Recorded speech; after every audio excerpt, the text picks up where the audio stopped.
साथ ही अगर आपको थोड़ा सा भी उचित लगे तो इस वीडियो को अपने जो परिचित लोग हैं उनके पास भी शेयर करें। बिल्कुल एकदम महत्वपूर्ण प्रश्नोत्तरी के साथ आप सबका शुरुआत आगाज करने चल रहे हैं। नमस्कार मित्रों, आज के इस वीडियो में एक बार फिर से आप सभी का बहुत बहुत हार्दिक स्वागत है। हम आशा करते हैं कि आप सभी स्वस्थ होंगे, मस्त होंगे और पूरी तरह से अपनी तैयारी में व्यस्त होंगे। तो मित्रों, आज के इस वीडियो में हम हिंदी साहित्य से संबंधित कुछ महत्वपूर्ण और संभावित प्रश्नों को व्याख्यात्मक तरीके से हल करेंगे और उसके साथ ही ट्रिक की सहायता से याद करने का भी प्रयास करेंगे। तो हम आशा करते हैं कि वीडियो आप सबके लिए बहुत ही महत्वपूर्ण होने वाला है, इसलिए इस वीडियो को आप लोग अंत तक जरूर देखें। चैनल पर नए हैं तो चैनल को सब्सक्राइब कर लें और उसके साथ ही अगर आपको थोड़ा सा भी उचित लगे तो इस वीडियो को अपने जो परिचित लोग हैं उनके पास भी शेयर करें। तो इसके पूर्व की वीडियो में हम लोगों ने कुल 50 प्रश्नों को देखा था, तो आज के इस वीडियो में उसके आगे के प्रश्नों को हम लोग जानेंगे। तो जैसा कि स्क्रीन पर आप देख पा रहे हैं प्रश्न संख्या 51 कि अरुण यह मधुमेह देश हमारा गीत के रचयिता हैं, ये जयशंकर प्रसाद, बी निराला, सी पंत या फिर डी दिनकर। तो धीरे धीरे ढेर सारे भाई बहनों ने बड़े तेजी के साथ और बड़ा सही जवाब दिया कि सर विकल्प ए को लॉक किया जाए। विकल्प ए Jaishankar Prasad is right answer, है ना। देखिए, अरुण यह मधुमेह देश हमारा है किसका गीत है? जयशंकर प्रसाद का है, ध्यान में रख लीजिएगा। ठीक है, चलिए अब संख्या 52 है कि बीती विभावरी जागरी गीत किस कवि का है? ये प्रसाद, बी महादेवी, सी माखनलाल चतुर्वेदी या फिर डी हरिवंश राय बच्चन। तो बीती विभावरी जागरी सब लोग जान रहे हैं। अब विकल्प ये प्रसाद जी की पंक्ति है, ध्यान में रख लीजिएगा कि बीती विभावरी जागरी प्रसाद जी के गीत है। ठीक है, चलिए अब संख्या 53 है कि ये 16 की प्रतिध्वनि कविता प्रसाद के किस काव्य ग्रंथ में है? ये 16 की प्रतिध्वनि कविता प्रसाद के किस काव्य ग्रंथ में है? ये कह रहे हैं कामायनी में, बी आंसू, सी झरना, डी लहर। जवाब आप सबको देना है कि ये 16 के प्रतिध्वनि किस में होगा। देखिए, ध्वनि कब होती है? लहर जब आती है तो ध्वनि होगी। तो ये ध्यान में रख लीजिएगा कि जो है ना लहर है प्रसाद जी का एक काव्य ग्रंथ है, उसी लहर से ये 16 की प्रतिध्वनि कविता ली गई है, ध्यान में आप रख लीजिएगा। ठीक है, अब दिमाग में कैसे बैठाएंगे? तो देखिए, जब ध्वनि आती है ना तो लहर होती है, तो लहर में 16 ध्वनि आदि सब आते हैं, इसे ध्यान में रखिएगा। कामायनी 1935 में लिखी गई प्रसाद की रचना है। आंसू तू पोंछ 1925 में, झरना एक और 8 1918 और लहर तिरछी चलती है 1933 में, ध्यान में रख लीजिएगा। ठीक है, चलिए आगे प्रश्न संख्या 54 है कि नारी तुम केवल श्रद्धा हो प्रसाद की यह पंक्ति कामायनी के किस सर्ग से है? अब आपको जवाब देना है। प्रसाद जी की कामायनी 1935 में लिखा गया है और मैंने आपको बताया था कि कामायनी कामना करती है कि भगवान 3-5 ना हो, तो 3-5 का मतलब 1935। नारी तुम केवल श्रद्धा हो क्या पंक्ति किस सर्ग से है? ये आशा, विश्रद्धा से काम, डी लज्जा। तो कुल 15 सर्ग है। पहला चिंता है, दूसरा आशा है, तीसरा श्रद्धा है, चौथा काम है, पांचवा वासना है और छठा जो है लज्जा है। 7वां की बात करते हैं तो 7वां आपने देखा होगा कि बिल्कुल साथ साथ कर्म करो। 8वां ईर्ष्या है, 9वां ईडा है, 10 स्वप्न है, 11 की बात करते हैं संघर्ष है, 12 दोबारा क्या करो निर्वेद करो, 13 दर्शन और 14 की बात करते हैं तो 14 और 15 है ना, तो 14 रहस्य है और 15 की बात करते हैं आनंद है। तो कहने का आशा है, मैंने कई बार इसको चर्चा किया है कि जो कामायनी के 15 स्वर्ग और उसको कैसे याद किया जाए। तो नारी तुम केवल श्रद्धा हो की बात की जाएगी, नारी के अंदर लज्जा होता है तभी तो तुम श्रद्धा हो, यानी कि विकल्प डी लज्जा सर्ग है ना, यहाँ से पंक्ति ली गई है। अब प्रश्न 55 है कि सौंदर्य बाहर की कोई वस्तु नहीं, वह तो मन के भीतर की वस्तु है, यह कथन किसका है? ये प्रसाद का, बी हरिवंश राय बच्चन का, सी रामचंद्र शुक्ल का, डी डॉक्टर नागेंद्र का। तो सौंदर्य जो है बाहर की कोई वस्तु नहीं, वह तो मन के भीतर की वस्तु है, रामचंद्र शुक्ल जी का कथन है ना। मन में राम होते हैं, ध्यान में रखिएगा, मन के भीतर की वस्तु राम है। ठीक, चलिए अब प्रश्न 56 है कि कुसुम कानन अंचल में मंद पवन प्रेरित सौरभ साकार रचित परमाणु पराग शरीर खड़ा ले मधुकर आधार। ये पंक्तियां किस कवि की हैं? ये प्रसाद की, विपंत की, सी दिनकर या डी बालकृष्ण शर्मा नवीन की। आपको जवाब देना है प्रश्न संख्या 56 का। तो ढेर सारे भाई बहनों का जवाब आ गया कि सर विकल्प ए को लॉक किया जाए। विकल्प प्रसाद इज राइट आंसर। कुसुम कानन अंचल में मंद पौन प्रेरित सकार रचित प्रमाण प्राग शरीर खड़ा होले मधुकर आभार एक सब बात प्रसाद की है। ठीक है, चलिए अब प्रश्न क्या 57 है कि क्या पूजा क्या अर्चन रे उस असीम का सुंदर मंदिर मेरा लघुतम जीवन रे। किसकी रचना है? ये महादेव वर्मा, बी प्रसाद, सी माखनलाल चतुर्वेदी या डी सुभद्रा कुमारी चौहान। तो ढेर सारे भाई बहनों ने बड़े तेजी के साथ जवाब दे दिया। अक्सर विकल्प को लाग किया जाए। क्या पूजा क्या अर्चन रे उस असीम सुंदर, कौन?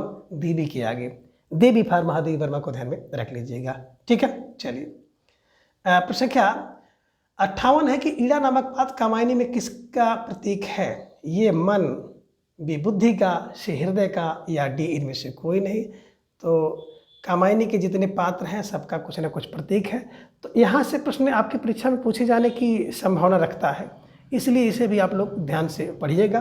मन, मनु, बुद्धि की बात करते हैं तो बुद्धि ईड़ा, यही जो ईड़ा है ना, ईड़ा बुद्धि का प्रतीक है, ध्यान में रख लीजिएगा। हृदय की बात करते हैं, श्रद्धा का प्रतीक है। ठीक है, चलिए अब प्रश्न क्या 59 है कि मन को किसका प्रतीक बताया गया है या किसका प्रतीक माना गया है? ये हृदय, बी बुद्धि, सी मन, डी जीवात्मा। तो अभी इसकी चर्चा हो चुकी थी और आपने जवाब भी दिया कि सर विकल्प सी को लाग किया जाए। जो मनु है वो मन का प्रतीक है, विकल्प सी मन इज राइट आंसर।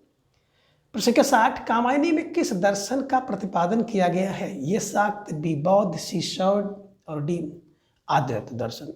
तो 60 का जवाब आया कि सर सी को लाग किया जाए, सी शैव दर्शन है, ये ध्यान में आप रख लीजिएगा। ठीक। अब प्रश्न क्या 61 है कि इनमें से किस काव्य ग्रंथ में प्रतिभिज्ञा दर्शन की परिभाषिक के शब्दावली का प्रयोग मिलता है? ये परिमल, बी कामायनी, सी आंसू, डी यामा। तो 61 का जवाब भी बहुत तेजी के साथ आ गया कि सर विकल्प बी को लाग किया जाए, कामायनी 1935 में लिखी गई प्रसाद जी की रचना है। तो कामायनी कामना करती भगवान 3 5 ना हो, आंसू तू पोछिए, आंसू तू पोछ 2 5 1925, यामा 1940 और परिमल की बात करते हैं तो मलमल परिमल 1930। विकल्प बी इज राइट आंसर। अब प्रश्न 62 है कि श्रद्धा और मनु अर्थात मनन के सहयोग से मानवता का विकास रूपक है तो भी बड़ा ही भावमय और शालग्य है, यह कथन है। अब किसका कथन है कि श्रद्धा और मनु अर्थात मनन के सहयोग से मानवता का विकास रूपक है? ए आचार्य नंदुलाल वाजपेयी, बी प्रसाद, सी रामचंद्र शुक्ल, डी डॉक्टर द्वारिका प्रसाद सक्सेना। तो 62 का जवाब भी अब धीरे धीरे आगे अक्सर विकल्प बी को लाग किया जाए, विकल्प B Prasad is right answer. ठीक है, चलिए प्रश्न का 63 है कि समर्थ थे जड़या चेतन सुंदर साकार बना था, चेतना एक विलसती आनंद आखंड घना था। ये पंक्तियां हैं किसकी हैं? आपको जवाब देना है। ये प्रसाद की, विपंत की, सी निराला की, डी महादेव वर्मा की। तो 63 का जवाब आ गया, अक्सर विकल्प को लाग किया जाए। प्रसाद की पंक्तियां हैं, ये ध्यान में रखिएगा कि समर्थ थे जड़ या चेतन सुंदर साकार बना था। किसका साकार कौन बना था? प्रसाद। प्रसाद फार जयशंकर प्रसाद जी को ध्यान में रख लीजिएगा। ठीक, चलिए अब प्रश्न का 64 है कि इनमें से छायावादी महाकाव्य कौन सा है? यानी कि छायावादी महाकाव्य कौन सा ग्रंथ है? ये साकेत, बी परिप्रवास, सी कामायनी, डी उर्वशी। तो 64 का जवाब आ गया कि इसमें छायावादी महाकाव्य कौन सा? महाकाव्य की बात अगर करेंगे तो बिल्कुल आपके दिमाग में आना चाहिए परिप्रवास। ठीक, चलिए अब प्रश्न क्या 65 है कामायनी के नायकत्व तो किसे मिलना चाहिए? यानी कामायनी का नायक किसे मानेंगे आप? ए आकुली, बी मनु, सी इंदु, डी काम। तो अब यहाँ पे 65 का जवाब आ गया कि जो कामायनी का नायकत्व है मनु को मानना चाहिए। नायक मनु है और नायिका की बात करते हैं तो श्रद्धा है, और श्रद्धा और मनु के संयोग से मानव की उत्पत्ति होती है। ठीक, चलिए अब प्रश्न क्या 66 है कि इनमें से कौन कामायनी का अथरेरी पात्र है? ये श्रद्धा, बीड़ा, सी लज्जा, डी सभी। तो ढेर सारे भाई बहनों का जवाब आगे सर विकल्प सी को लाग किया जाए, लज्जा है ना। लज्जा जो है अथरेरी पात्र है, ध्यान में रख लीजिएगा। लज्जा आती है तो छी होता है, 6ठे सर्ग में। ठीक, चलिए अब प्रश्न क्या 67 है कि कामायनी में श्रद्धा को किसकी पुत्री माना गया है? ये काम की, बीरति किसी गंधर्वों की, डी ए और बी दोनों की। तो काम और रति दोनों की जो पुत्री होती है उसी को बिल्कुल श्रद्धा माना गया, ध्यान में रख लीजिएगा। विकल्प डी इज राइट आंसर। प्रश्न के आंसर है कामायनी का प्रधान रस है, ये वीर बी श्रृंगार सी रौद्र डी करुण। अब जवाब आपको देना है कि कामायनी का प्रधान रस कौन सा है, और ढेर सारे भाई बहनों का जवाब भी आ गया कि सर विकल्प बी को लॉक किया जाए। विकल्प बी श्रृंगार इज राइट आंसर। प्रश्न क्या 69 है कि पंत और प्रसाद के प्रकृत चित्रण का सबसे बड़ा अंतर है। क्या अंतर है? कि ये है कि पंत ने आलंबन रूप में प्रकृत चित्रण अधिक किया। बी है पंत ने प्रकृति के सुकुमार रूप का अधिक चित्रण किया, कठोर रूप का बहुत कम, जबकि प्रसाद ने दोनों रूपों का चित्रण किया। सी है पंत ने प्रकृति का मानवीकरण किया। डी उपरोक्त में से कोई नहीं। तो बिल्कुल पंत और प्रसाद की में अंतर यही है कि पंत ने प्रकृति के सुकुमार रूप का चित्रण अधिक किया है, कठोर रूप का कम, जबकि प्रसाद ने दोनों का चित्रण किया है। ये ध्यान में आप रख लीजिएगा और विकल्प बी को बिल्कुल आप लोग हमेशा के लिए कंठस्थ कर लीजिए। ठीक, चलिए प्रश्न संख्या 70 है कि कामायनी के मनु में जल प्लावन की घटना में देव जाति के विनाश के विषय में विचार करते हुए किस निष्कर्ष पर पहुंचते हैं। ये कह रहे हैं कि देव जाति अहंकार के कारण नष्ट हुई। बी है कि देव जाति आक्रमणता के कारण नष्ट हुई। सी कह रहे हैं कि देव जाति भोग की अधिकता के कारण नष्ट हो गई, या डी उपरोक्त सभी। तो 70 का जवाब था कि उपयुक्त सभी हो सकता है कि सही हो। विकल्प डी इज राइट आंसर, है ना। कामायनी में मनु के जल प्लवन की घटना में देव जाति का जो विनाश हुआ उसका प्रमुख कारण हो सकता है कि देव जाति में अहंकार था। दूसरा कारण बता रहे कि जाति की आक्रमणता का कारण हुआ। तीसरे कि जो देव जाति थे वो भोग विलास की अधिकता के कारण नष्ट हुआ। ठीक है, विकल्प डी इज राइट आंसर। प्रश्न संख्या 71 है कि जिस गीत शैली का विकास द्विवेदी युग के पश्चात हुआ वह पश्चात लिरिक के ढंग का था। यह कथन किसका है? ये निराला, बी प्रसाद, सी डॉक्टर नागिन, डी शांत प्रिय द्विवेदी का। तो 71 का जवाब आना चाहिए और आ भी गया कि सर विकल्प डी को लॉक किया जाए। सॉरी, विकल्प सी है, डॉक्टर नागेंद्र कथन है। ठीक, doctor Nagendra is right answer. प्रश्न के 72 है कि आनंद प्राप्त के लिए प्रसाद ने किस पर बल दिया? ये हृदय और बुद्धि की समरसता पर, बी इच्छा ज्ञान और क्रिया की समरसता पर, सी है कि सुख और दुख की समरसता पर, डी उपयुक्त सभी पर। तो 72 का जवाब चाहिए और ढेर सारे भाई बहनों का जवाब आ गया, विकल्प डी को लॉक किया जाए। उपयुक्त सभी पर इज राइट आंसर, है ना। जो आनंद की प्राप्ति है वो हृदय और बुद्धि से होगी, इच्छा ज्ञान क्रिया से होगी, सुख और दुख की समरसता पर होगी, उपयुक्त सभी पर होगी। ठीक है, चलिए प्रश्न क्या 73 है कि सुमेलित कीजिए। सूची 1 को सूची 2 के साथ सुमेलित करना है। सूची 1 में पंक्तियां हैं और सूची 2 में उसके रचनाकार हैं, उसी को आपको मिलाना है। वह कर रही लीला में आनंद, सामने महादेव वर्मा है। तोड़ती पत्थर, जयशंकर प्रसाद सामने है। अरे परिवर्तनहीन विवर्तन, सामने निराला है। और मधुर मधुर मेरे दीपक जल। तो इसके हिसाब से आपको मिलाना है। बात करेंगे कि वह कर रही लीला में आनंद, है ना। तो बिल्कुल जयशंकर प्रसाद जी की पंक्ति है, ध्यान में रख लीजिएगा। वह कर रही लीला में आनंद, तो प्रसाद जी की पंक्ति है।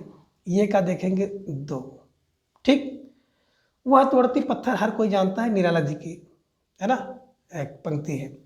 अरे परिवर्तनहीन विवर्तित पंत का है और मधुर मधुर मेरे दीपक जल महादेव वर्मा का है। इसके हिसाब से आप देखेंगे तो बिल्कुल 2, फिर 3, फिर 4, फिर 1, 2, 3, 4, 1 यानी कि विकल्प बी इज राइट आंसर। तो जिन भाई बहनों ने विकल्प बी का चुनाव किया था बिल्कुल सही जवाब। बेहद तैयारी आप सबके यहाँ पर दिख रही है, निश्चित रूप से आप सब बधाई के पात्र हैं। प्रश्न का 74 है कि पतझड़ था पतझड़ या झाड़ खड़े थे सूखी सी फुलवारी में, किसलय नव कुसुम बिछाकर आए तुम इस क्यारी में। ये पंक्तियाँ प्रसाद किस काव्य ग्रंथ की हैं? ये कामायनी, बी आंसू, सी झरना, डी लहर। तो धीरे धीरे ढेर सारे भाई बहनों का जवाब आ गया कि सर विकल्प को लॉक किया जाए। विकल्प कामायनी इज राइट आंसर। प्रश्न के 75 है कि सायकत सैया पर दुग्ध धवल तनवंगी गंगा ग्रीष्मल लेटी है श्रांत क्लांत निश्चल। इस पंक्ति में कौन सा अलंकार है? एक अरण्यो, पिंदर्शना, सी मानवीकरण, डी विशेषण विपर्य।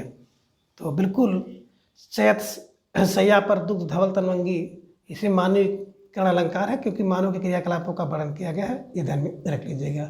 ठीक, चलिए प्रश्न का 76 है कि आचिरता देख जगत की आप, शून्य मरता समीर विश्वास, डलता पर तो पर चुपचाप ओस के आंसू नील आकाश। इन पंक्तियों में किया गया प्रकृति चित्रण किस प्रकार का है? ये एक अलंकार रूप में, बी उद्दीपन रूप में, सी कह रहे हैं कि मानवीकरण के रूप में, या फिर डी संवेदनात्मक रूप में। जवाब आपको देना प्रश्न संख्या 76 का। तो ढेर सारे भाई बहनों ने विकल्प डी का चुनाव कर दिया कि सर विकल्प डी को लॉक किया जाए, संवेदनात्मक रूप इज राइट आंसर। ठीक है, चलिए अब प्रश्न संख्या 77 है कि कविता करने की प्रेरणा मुझे सबसे प्रकृति निरीक्षण से मिली, है ना। कह रहे कविता करने की प्रेरणा मुझे सबसे प्रकृति निरीक्षण से मिली, यह कथन किस कवि का है? ये दिनकर, बी निराला, सी पंत, डी प्रसाद का। तो 77 को सब लोग जाने प्रकृति पंत को, पास से पंत, पास से प्रकृति। ठीक, प्रश्न संख्या 78 है कि पंत जी प्रकृति के चित्रण के लिए प्रसिद्ध है। उन्होंने अधिकांश प्रकृति का चित्रण किया है आलम्बन रूप में, उद्दीपन रूप में, संवेदनात्मक रूप में, या फिर उपदेशिक रूप में। तो 78 का जवाब आ गया कि सबसे ज़्यादा जो चित्रण किया है आलम्बन रूप में।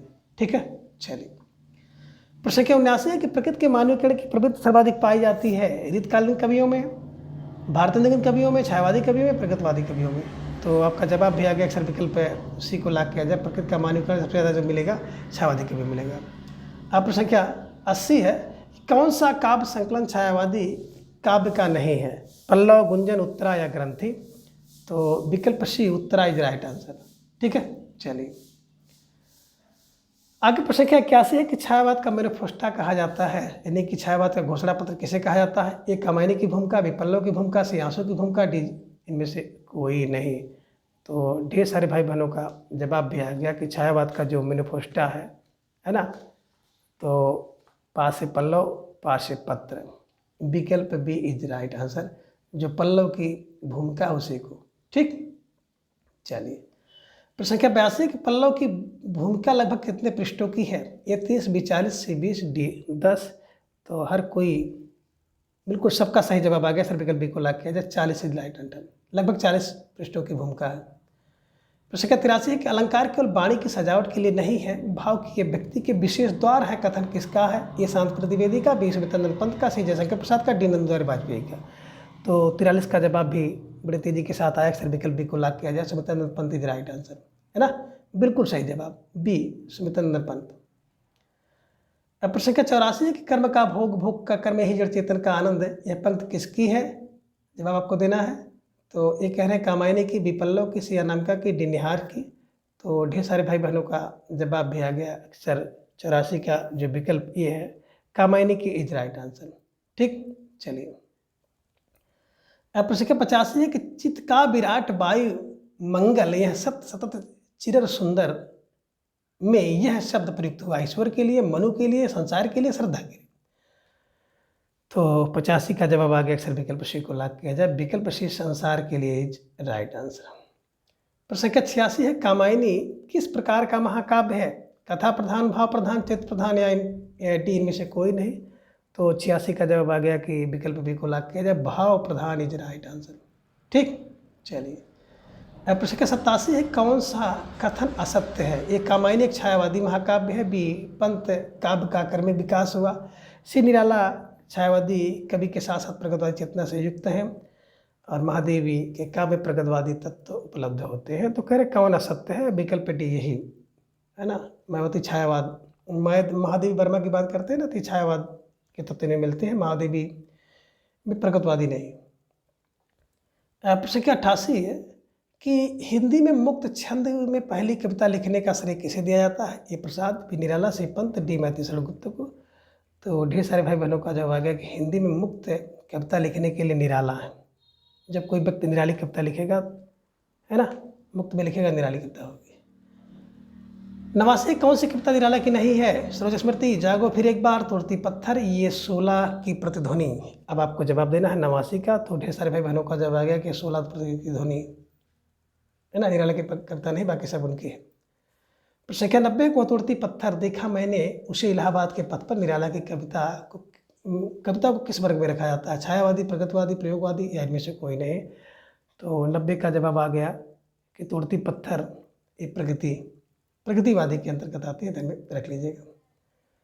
प्रश्न संख्या 91 निराला के गीतों में युग युग से प्रताड़ित और प्रवंचित मानवता पर होने वाली ब्रज प्रहार की प्रतिक्रिया दिखाई पड़ती है, कथन किसका है? ए डॉक्टर रामविलास शर्मा, बी नंदुलारे वाजपेयी, सी द्वारका प्रसाद सक्सेना, डी आचार्य रामचंद्र शुक्ल का है। तो 91 का भी जवाब आ गया अक्सर विकल्प सी को लाख के, जो Dwarka Prasad Saxena is right answer. ठीक है, चलिए। निराला के गीत युग पे प्रताड़ित है, इसलिए सक्सेना नहीं है, सक्सेना। मुक्त काव्य कभी अनर्थकारी नहीं होता, किंतु उससे साहित्य में अनेक प्रकार की चेतना फैलती है। कथन किसका है? ए निराला, बी प्रसाद, सी पंत, डी डॉक्टर नागेंद्र। तो ढेर सारे भाई बहनों का जब आ गया कि मुक्त काव्य की बात आ गई ना, तो निराला। ठीक, निराला की साहित्य साधना के लेखक हैं ये डॉक्टर रामकुमार वर्मा, बी पदम सिंह शर्मा कमलेश, सी डॉक्टर रामविलास शर्मा, डी नंदुलारे वाजपेयी। तो रामकुमार, पदम सिंह शर्मा, रामविलास शर्मा या नंदुलारे वाजपेयी। तो हर कोई जानता है निराला की साहित्य साधना में लोग विलास करते हैं। तो विलास फार डॉक्टर रामविलास शर्मा को ध्यान में रख लीजिएगा। और प्रश्न संख्या 94 है कि इनमें से निराला की प्रगतवादी कविता कौन सी नहीं है? कुकुरमुत्ता, जूही की कली, तोड़ती पत्थर और भिक्षु। तो जूही की कली जो है इनकी प्रगतवादी कविता नहीं है, ध्यान में रख लीजिएगा। ठीक है, चलिए। अब प्रश्न संख्या 95 है कि सूची 1 को सूची 2 के साथ मिलाना है। सूची 1 में है पंक्ति है, सूची 2 में रचनाकार है। ये में आप देख रहे हैं कि मैं निर्भय दुख की बदली और सामने सुल्काती पढ़ने वाला। बी में है दुखी जीवन की कथा रही, सामने प्रसाद है। अहे बसु की सहस्त्र फन महादेव वर्मा, सामने नारी तुम क्यों श्रद्धा हो, सामने पंथ है। तो इसके हिसाब से जब मिलाओगे तो मैं निर्भय दुख की बदली महादेव वर्मा का, ये का 3, तो 1 का 3 बिल्कुल आपको मिल गया विकल्प में। दूसरा दुखी जीवनी कथा रही तो निराला की बात है, निराला जी 1 ध्यान में रख लीजिएगा, बी का 1 है ना। तीसरा अहे बसु की प्रसाद का, और नारी तुम क्यों श्रद्धा हो प्रसाद का होना चाहिए। नारी तुम अहे बसु की पंथ का और नारी तुम श्रद्धा प्रसाद का। तो आपने बिल्कुल देखा कि 3, 1, 4 और 2, 3, 1, 4, 2 विकल्प बी इज राइट आंसर। अब प्रश्न संख्या 96 है कि इन रचनाओं को रचना काल के आरोही क्रम में लिखिए। ये पल्लव यामा पल्लव आंसू अनामिका, अनामिका आंसू पल्लव यामा, सी में आंसू अनामिका और यामा फिर पल्लव, यामा अनामिका पल्लव आंसू। तो इसके हिसाब से जब आप देखेंगे तो बिल्कुल आपको विकल्प बी सबसे सही मिलेगा, क्योंकि विकल्प बी में अनामिका 23 में है, आंसू 25 में है, पल्लव की बात करते हैं 28 में, यामा 40 में। विकल्प बी इज राइट आंसर। प्रश्न संख्या 97 महादेव वर्मा की रचनाओं को काल के आरोही क्रम में व्यवस्थित करिए। ये शांतगीत, रश्मि, नीरजा, निहार। बी में रश्मि, नीरजा, निहार, शांतगीत। सी में निहार, रश्मि, नीरजा, शांतगीत। डी में नीरजा, शांतगीत, रश्मि, निहार। तो निहार, रश्मि, नीरजा, शांतगीत विकल्प सी इज राइट आंसर। ये ध्यान में रखिएगा और विकल्प सी को हमेशा के लिए कंठस्थ कर लीजिएगा। ठीक है, कैसे बात करते हैं निहार? तो निहार 30 में, रश्मि 32 में, नीरजा 35 में और शांतगीत 36 में। ठीक, चलिए। प्रश्न संख्या 98 है कि तुम वहन कर सको जन मन में मेरे विचार, बाणी मेरी चाहिए तुम्हें क्या अलंकार। ये पंक्ति किस कवि की है? ये प्रसाद, बी पंत, से निराला, डी दिनकर की।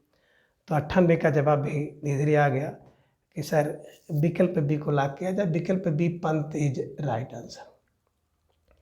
प्रश्न संख्या 99 है कि धिक जीवन जो पाता ही आया विरोध, धिक साधन जित के लिए सदा ही किया शोध। निराला की पंक्तियाँ उनकी किस कविता से ली गई हैं? सरोज स्मृति, कुकुरमुत्ता से, जूही की कली से, या फिर राम की शक्ति पूजा से। तो 99 का जवाब भी आ गया, अक्सर विकल्प डी को लॉक किया जाए, राम की शक्ति पूजा इज राइट आंसर। ठीक, चलिए। प्रश्न संख्या 100 है कि पेट पीठ दोनों मिलकर है एक, चल रहा लुकुटिया टेक। इन पंक्तियों में व्यक्त की गई है ये रूढ़ी एवं परंपरा का विरोध, पूंजीपतियों के प्रति घृणा, शोषित वर्ग की दयनीय स्थिति, और डी है शोषक वर्ग का अत्याचार। तो 100 का जवाब आ गया, अक्सर विकल्प सी को लॉक किया जाए। विकल्प सी इज राइट आंसर। तो इसे ध्यान में रखिएगा और बिल्कुल इसी तरह से आप कंठस्थ कर लीजिएगा। तो मित्रों, आज के इस वीडियो में बस इतना। अगली वीडियो में फिर हम किसी नई वीडियो के साथ उपस्थित होंगे। तब तक के लिए आप सभी अपना ख्याल रखें, अपना अधिक से अधिक समय अपने अध्ययन पर लगाएं, अपना प्रेम स्नेह विश्वास इस तरह से चैनल पर बनाए रखें। और मित्रों, इस समय थोड़ा सा स्वास्थ्य का इशू था, अभी भी है, इस कारण से आपकी क्लासें जो है अच्छे ढंग से मैं नहीं कर पा रहा हूँ। लेकिन जैसे ही मैं स्वस्थ होता हूँ, आप सबके लिए प्रश्नोत्तरी और क्लासें, डाउट क्लासेस सब कुछ ली जाएंगी। तब तक के लिए आप लोग थोड़ा सा धैर्य बनाए रखें। धन्यवाद, नमस्कार, बाय।